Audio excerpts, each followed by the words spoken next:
In Chapter 20, we begin our transition into the late game with the Seas map against the Wind Tribe.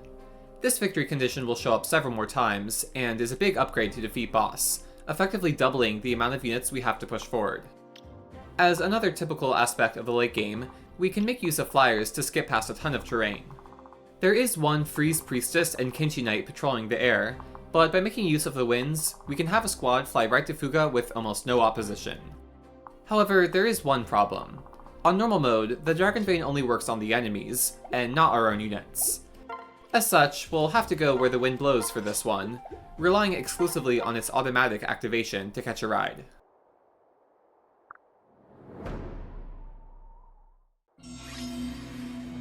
Fuga is so bulky that I actually need both Corrin and Camilla as boss killers, on top of a third flyer to seize. They have to cross at least 23 tiles, which they can do in 2 turns with a bit of boosting.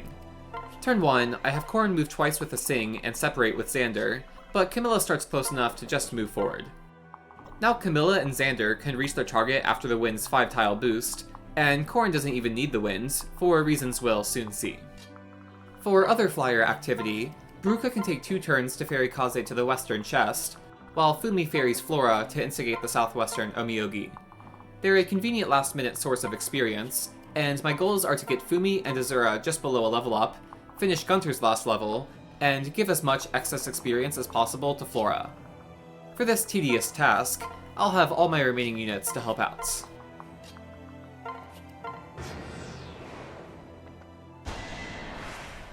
Fumi doesn't have to land either of her attacks on enemy phase. Flora will weaken the Omiyogi enough with her Bronze Dagger, and because Flora's attacks always land, Fumi is guaranteed to get a round of chip experience. And leaving Fumi in Jacob's Gentle Ohm range lets her survive even without any tonics.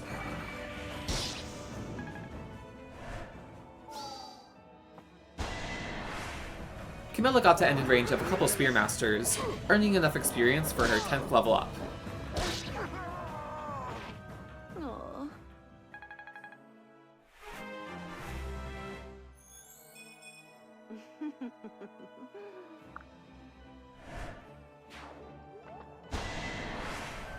If both the Spearmasters land their attacks, then the Kenshi Knight would see lethal on Camilla.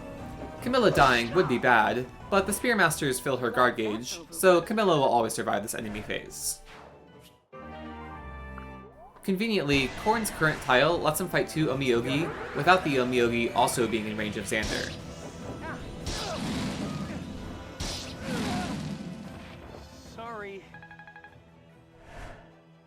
If Corrin gets hit even once here, then the Kenshi Knight will see lethal, and unlike Camilla, Corrin doesn't have guard gauge. Of course, Phoenix Mode will revive Corrin, but the revival takes place at the start of player phase, whereas the winds blow at the end of enemy phase. So with a 43% chance for Corrin to die and miss timing for the winds, setting Corrin up to not need the winds is critical for a reliable clear.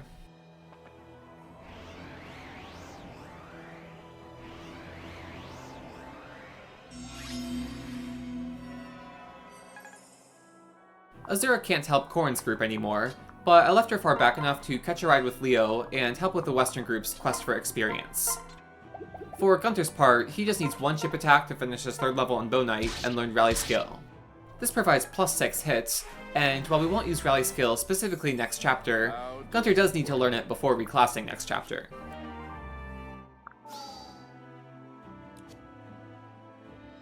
Next, Fumi needs 2 of the 3 Omiyogi kills to reach her goal. She got hit by Seal Strength, but by continuing to use Flora's Dual Strike, she can still defeat the Omiyogi while also getting Flora some experience. Since Fumi just needs 2 kills, Flora can take 1 for herself while moving 1 tile south. Now she's 2 tiles away from Fumi, and both can be refreshed with a Shelter Sing.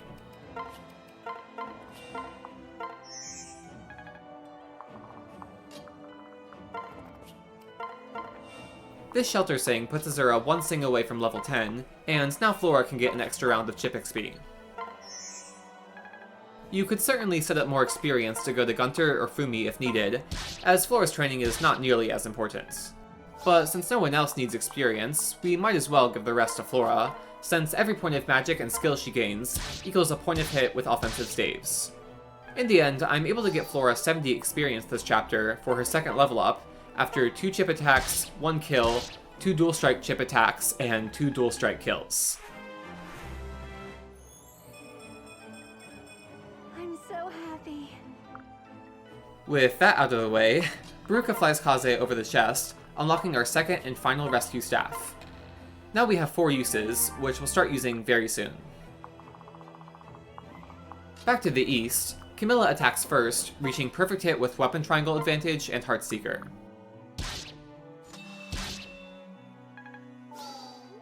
Corrin can then use Camilla's attack stance to finish the kill. He has Weapon Triangle disadvantage, but Camilla's Heartseeker and attack stance hit boost lets him also reach perfect hits.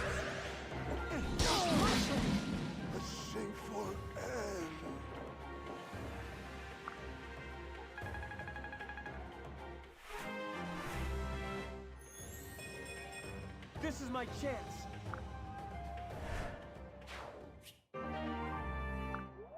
Now Xander is free to seize. And that's chapter 20 completed in 2 turns. This unlocks tier 3 of the staff store, which means we can buy as many heart seals as we want. On top of the new rescue staff and our side goals wrapping up, we'll soon have the tools to absolutely crush the late game. We just have to make it past chapter 21. This is an escape map, but unlike chapter 12 and 15, we have no alternative victory condition. Every deployed unit must reach the top of the map. The escape area is 24 tiles away, which is exactly the distance our flyers can cross in 3 actions. It would be very easy to win in 3 turns by holding a small group of flyers forward while activating Dragon Veins to keep the Faceless out of our way. However, if we want to take this down to 2 turns, things get complicated. Looking at the map more closely, moving 8 tiles 3 times to cross 24 tiles doesn't actually work out. Below each ledge is 2 tiles of partition terrain, which we can fly over, but we can't act or end on it. This changes the ideal 3 action breakdown. First, you move 7 tiles to reach the very top of the first ledge. Second, you move 9 tiles to just barely get past the second ledge and reach the bottom of the third ledge. Finally, you move 8 tiles to reach the escape point. On turn 2, everyone has to either escape or pair into someone else who will escape. So on turn 1, everyone has to either move twice to reach the third ledge, or just move once onto the first ledge and be able to pair into someone who did reach the third ledge. The problem here is that the ideal second action ends right above a partition. This means no one can pair into someone on the third ledge from their south, making it hard for anyone left behind on the first ledge to catch up. On Classic or even Casual mode, that doesn't matter. Someone with Rescue can boost Corrin onto the first ledge, so Corrin can then fly to the third ledge by the end of turn 1. Then you let the Rescue user die on the enemy phase, so Corrin is the only unit on the map when they escape turn 2, and you win. On Phoenix mode, this doesn't work. The Rescue user would just revive, still all the way back on the first ledge, with no way to reach the escape point. Similarly, if you have a Flyer Fairy Azura to refresh Corrin to let him reach the third ledge, she'd be left behind on the first ledge. Even with our Phoenix mode unpairing tech, we couldn't get both Azura and her fairy to pair into Corrin to reach the escape point in turn 2. So, on top of Rescue, refreshing seems out of the question too. To make matters worse, all of this analysis is assuming we hold forward with nothing blocking our path. However, there's only one column on the map without enemies, so we either have to plan all our action around that column, or have excess movement to wind around enemies elsewhere. And as a reminder, we already need a whole 9 movement to get from the first ledge to the third. And if that weren't enough, I'm adding yet another challenge to the mix with a side goal. Corrin and Gunter still need 1 support point to finish their A supports, which they need by next chapter. In the past, we've gotten 1 support point with just 1 action, by having Corrin fight an attack stance and use his partner's dual strike. That's going to be really tricky to fit in here. It has to happen turn 1 because everyone has to escape turn 2, and turn 1 is going to be a big movement puzzle, in which we specifically try to avoid enemies to keep a clear path forward. The solution I came up with for all these issues is to combine both Rescue and Azura.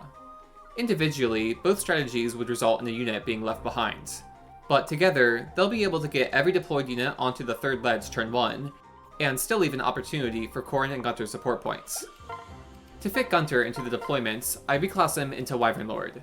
He of course needs flight for this chapter, and Corrin will need a strength para bonus next chapter. I live to serve. Alright, that's my setup for this insane chapter. Let's finally ascend this flight of stairs.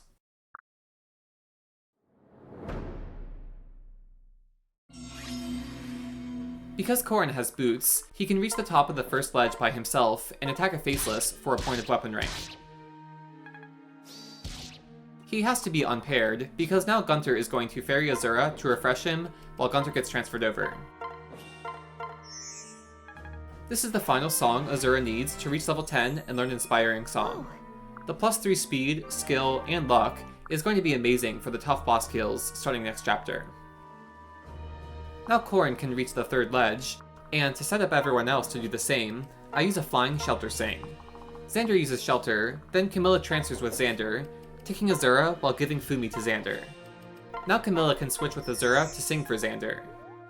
Xander can then use his 8+1 movement to reach the third ledge, switching with Fumi to rescue Azura. The experience from this rescue lets Fumi reach her goal of level 5 for rally speed. Like Inspiring Song, we will also need this for the upcoming boss kills. The partition actually works in our favor here, making Azura be rescued to Fumi's east and also end on the third ledge. They are now in range of 2 faceless. However, they'll be blocked off after Corrin uses his 9+1 movement to reach the third ledge while shuffling around the faceless, and separate Gunter forward to complete a wall with rubble. Azura is still in range of 2 Stoneborn. They one-shot her, so only one needs to land to get Azura killed, for a 98% chance of success. Corrin and Gunter unpairing also means they can get their support point on enemy face. One round of paired combat earns half of a point, and Corrin's dual strike earns another 1/6 of a point, which rounds up to 1. Gunter dies to the second faceless, but that's okay, we've already gotten everything we need.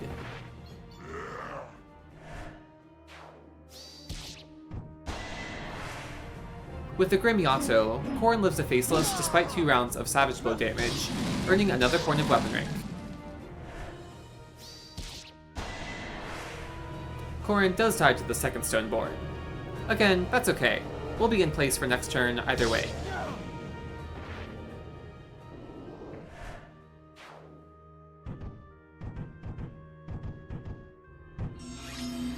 Hot on the heels of death, it's time to make a run for it.